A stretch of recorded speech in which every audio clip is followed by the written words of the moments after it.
అసెంబ్లీలో ముఖ్యమంత్రి రేవంత్ రెడ్డి ఒక్క నిజం చెప్పలేదని మాజీ మంత్రి బీఆర్ఎస్ ఎమ్మెల్యే హరీష్ రావు విమర్శించారు. అబద్దాలు చెప్పడంలో సీఎం గిన్నిస్ బుక్ రికార్డుల్లోకి ఎక్కారని ఎద్దేవా చేశారు. శాసనసభలో 2 గంటల సీఎం ప్రసంగంలో రైతు భరోసా ఎప్పుడిస్తారో చెప్పలేదన్నారు. 2 లక్షలకు పైగా రుణం తీసుకున్న రైతులకు ఆ పైన ఉన్న మొత్తం చెల్లిస్తే మాఫీ చేస్తామని చేయలేదన్నారు. ఏడాది పాలనలో కాంగ్రెస్ ప్రభుత్వం గ్రాఫ్ పూర్తిగా పడిపోయిందని, వానాకాలం రైతు బంధు 7,500 కోట్లు ఎగవేసిందని విమర్శించారు. సభలో విపక్షాలకు మైక్ ఇవ్వకుండా సీఎం రేవంత్ రెడ్డి అబద్దాలు చెప్పారని హరీష్ రావు దుయ్యబట్టారు.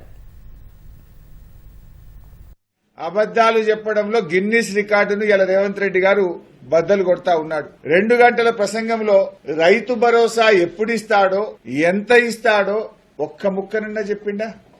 2 లక్షలకు పైగా అప్పులున్న వాళ్ళను ఉరకండి, బ్యాంకుల్లో మీదున్నది కట్టండి, మేము రుణమాఫీ చేస్తానని ముఖ్యమంత్రి అన్నాడు. ఈయన మాట నమ్మి చాలా మంది 2 లక్షలకు పైగా ఉన్న రుణాలను కట్టారు. మరి వాళ్ళకి ఎప్పుడు రుణమాఫీ చేస్తావో ఇంతవరకు చెప్పలేదు.